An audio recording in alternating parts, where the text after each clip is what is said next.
So we wanted to write a book for other people who are working on trying to change things and help make it a little easier for them. Can be hard to change sometimes? Well, we open the book with a little factoid. Studies that were done in the late 90s about how many people's efforts to change organizations, for example, fail or succeed, and only 1 in 3 were succeeding back in the 90s. And then came a huge outpouring of books on change management and everything else. And then when McKinsey did a global study a few years back, they discovered it was still the same number, still 1 in 3 that were succeeding. So we're trying to take a different tack at it and tackle not just the tools, but the sort of reflections that you have to be able to do if you're going to increase your odds of success. Yeah. But all change isn't good, isn't it? Well, no. I mean, of course, one of maybe the risks of putting a book out like this is that we might empower people who are trying to change things in the way that I might not personally agree with. But I have call it a personal article of faith in humanity, that most people's efforts to make change are usually trying to make things change for the better.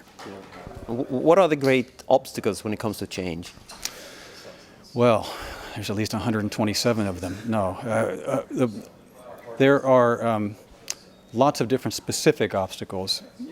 In the book, one of the things that we are trying to help people build their skill in doing is to begin to see those kinds of obstacles that are not so visible, that have to do with our beliefs, our assumptions, our mindsets, and not just about the world, but our assumptions about how the process of change works, what kinds of methods you should use to make something change, and getting a little meta, as they say, in your ability to think from a helicopter perspective, or maybe from a deeper perspective, about that process. So most of the time in your work you've been working with sustainability questions, but I suppose you can adapt these changes or the processes and any changes?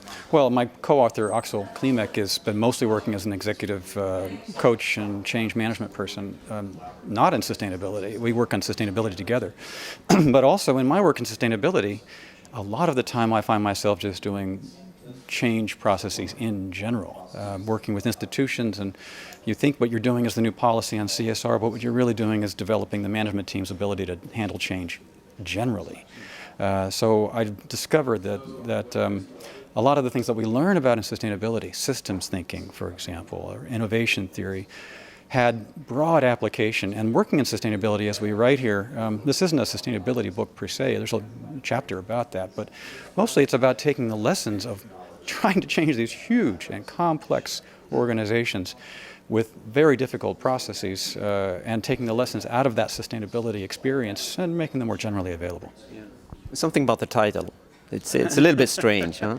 Parachuting Cats into Borneo. Actually, it was our publishers who plucked that out of one of the chapter titles and said that should be the title of the book. It's a true story, and I'm not going to tell the story here because I'm sure that people can Google it. They can, even if they go to the publisher's webpage, they can scroll down and find a video of me talking and singing live, telling that story. But briefly, the purpose of that story is to underscore that, as you were saying, not all change is always for the better. And without taking a very systems-oriented and reflective approach to change, you increase the odds that even if you succeed in getting that thing done that you want to get done, you might make things worse instead of better, and then you'll find yourself having to do something else to fix that, like parachuting cats into Borneo. That was actually a true story. Somebody tried, and they tried to do a good thing. It wasn't not the evil people just making sort of fun of cats or something like that. They tried to do something good, but they failed before that, at least. The way the story is usually told, and there's a whole lot of academic research trying to piece together the real story, is that in trying to cure an outbreak of malaria with DDT in the middle of Borneo in the 1950s, a chain reaction of problems set in that caused people to get sick from other reasons, because rats went crazy. So they had to parachute cats to combat the rats. Yeah. So we got a question from Alexander Crawford. He was asking lessons learned. What if you could time travel back like 20 years back in time? What were the changes you would have wanted then in order to make things a little better when it comes to sustainability or other things right now? That's a really good question. I wish that I knew more of the things that we put in this book 20, 30 years ago some of the ideas were ideas that developed out of my work 20 years ago, but not all of them. The part that Axel brings in as the co-author, for example, I've learned in the last 10 or 20 years. And to sum it up in a phrase, I would say it's repeating something we said earlier, but this is so important. It's about learning to identify and tease apart your own beliefs and assumptions about the change process itself, and methods for helping other people figure that out. Oh, gosh, I'm the kind of person who always thinks the glass is half full, but here I am facing a room full of people who firmly believe the glass is half empty. So my change methods that are designed for glass half full people aren't going to work with glass half empty people. That's a simple but true example of the kind of things that one encounters in this work.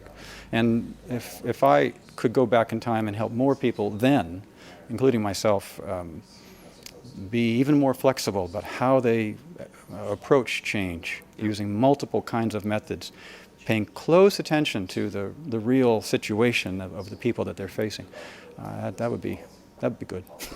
Is that something? My last question would be like, what do you think about the future? What do you want to change, for instance, with this book or other works that you have done? Well, my whole career, you might say, has been aimed at trying to increase the number of people who are skilled change agents for sustainability. And as sustainability itself has spread and become, compared to 20 or 30 years ago, a much more mainstream concern, so that it's right in the heart of business development and national government policy. I'm happy to think that all of us working in the field have had some success, that we've gotten to the point where sustainability is no longer a marginal concern, it's a mainstream concern of the highest order.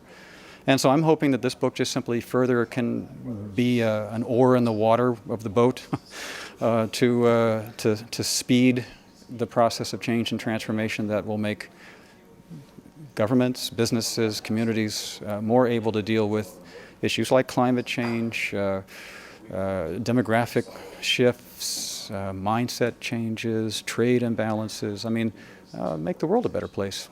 It's kind of crazy idealism for a 56-year-old author, but I still believe it. Yeah, that's great. Thank you very much. Thank you, Martin. Yeah.